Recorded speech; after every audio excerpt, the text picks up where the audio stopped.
రాము రాఘవులు ఇద్దరు 8వ తరగతి స్కూల్లో చదువుతున్నారు. వాళ్ళ టీచర్ ఒకరోజు ఖాళీ కుండలు ఇచ్చాడు. వీటిలో ఏదైనా ఒక అత్యంత విలువైన వస్తువును నింపుకొని రండి అని చెప్పి ఆ పిల్లలిద్దరికీ ఆ ఖాళీ కుండలను ఇచ్చాడు. ఆ పిల్లలిద్దరూ ఆ కుండలు తీసుకొని, సరే సార్, మీరు చెప్పినట్టుగానే అత్యంత విలువైన వస్తువులను మేము నింపుకొని వస్తాము అని చెప్పి అక్కడి నుంచి ఆ పిల్లలిద్దరూ వెళ్ళిపోతారు. ఆ పిల్లలిద్దరూ వెళ్ళిపోయాక టీచర్ ఇలా అనుకుంటాడు, ఈ పిల్లలిద్దరికీ చదువుతో పాటు ప్రేమ అనురాగాలు ఉన్నాయేమో రేపు తెలుస్తుంది నాకే అని అనుకుంటాడు.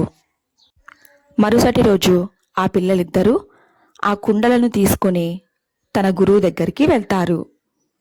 సార్, మీరు చెప్పినట్టుగానే నా ఖాళీ కుండను బంగారు నాణేలతో ఎంతో విలువైన వాటితో నింపుకొని వచ్చాను అని ఆ పిల్లవాడు సార్కి తన కుండని చూపిస్తాడు.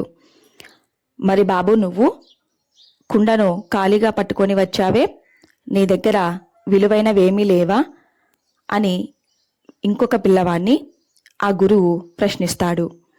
అప్పుడు ఆ పిల్లవాడు సమాధానం ఇలా చెప్తాడు, సార్, ప్రేమ, గౌరవం, నమ్మకం, అనురాగం వీటిని కుండలో పెట్టలేకపోయాను, నా వల్ల కాలేదు, నన్ను క్షమించండి అంటూ క్షమాపణ అడిగాడు. టీచర్ ఎంతో సంతోషించాడు.